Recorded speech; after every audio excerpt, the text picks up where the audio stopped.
million people. And from the outside it seems great. Japan is a rich nation. They exceed in technology. Japanese people are walking around with the newest trends and fashion. But if you take a closer look, you'll see that Japan is really hurting spiritually.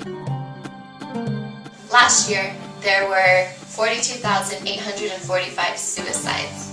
That's one suicide every 15 minutes.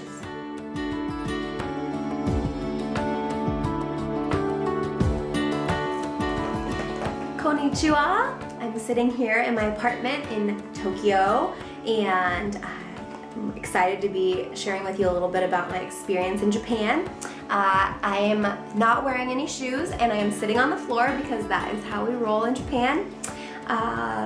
But I really look forward to seeing many of you next summer, and I'd like to share a little bit about the need here in Japan.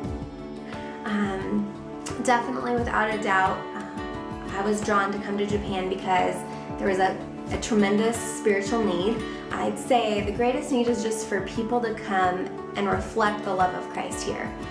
There are very strong Japanese believers, but sometimes it feels like they're just so outnumbered that it's impossible for them to have an impact, which they definitely are making ground and have a huge influence in their lives and people that they know. But I would just say that if we consider the Japanese believers an army, they're a very passionate army, but also in great need of reinforcement. And they are so thankful and will not stop thanking you for coming if you come to back them up in their fight for their country and for people to know Jesus here.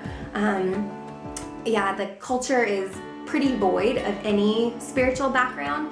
It's part of their tradition, but it's definitely not part of their heart or their life. The culture is one mainly of hiding, where it's an honor and shame culture where people aren't really allowed to have problems or difficulties that better stay below the surface. And I'd say that's one of the darkest things about life in Japan is just people aren't really allowed to show who they truly are. If you were to come to Japan, you would have a direct impact in influencing the leaders of society and the future leaders of the Church of Japan. The current National Director of Campus Crusade for Christ came to know Jesus through a summer project. So you would give tremendous boost to the ministry that's already going on here in Japan, as well as just influencing lives to literally turn around from darkness to light. So I definitely look forward to showing you guys around next summer and maybe eating some sushi with you and some ramen. So thank you so much for praying for Japan, and please pray and consider if God would have you come here. I certainly never pictured it for myself, but wouldn't change it for the world.